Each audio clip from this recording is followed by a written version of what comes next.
Sentrimizga juda ham ko'pchilik onajonlar tashrif buyurishadi.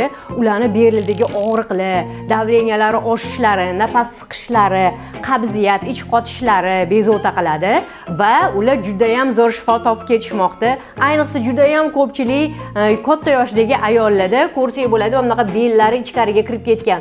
Bu narsa imенно ichkaridagi ahvol og'ir deganidan dalolat beradi. Ya'ni bunaqa umurtqalarda protruziya, grijjalar rivojlangan bo'ladi va uni orqa tarafida ham imенно ichaklarning faoliyatiga ham juda ham katta zarar keltirayotgan bo'ladi va bu ayolda qabziyat ham bezovta qiladi.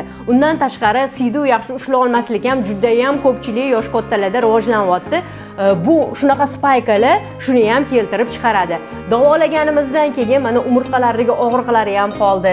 Ichkariga kirib ketganlar, spaychni prosesslari ham hammasi yechildi. Qabziyat ham yaxshi bo'ldi. Ovqat hazm bo'lishlari normaga keldi. Nafas sistemalaridagi nafas siqishlari ham, yurak tez urishlari ham, uyqusizliklar ham hammasi joyiga kelyapti.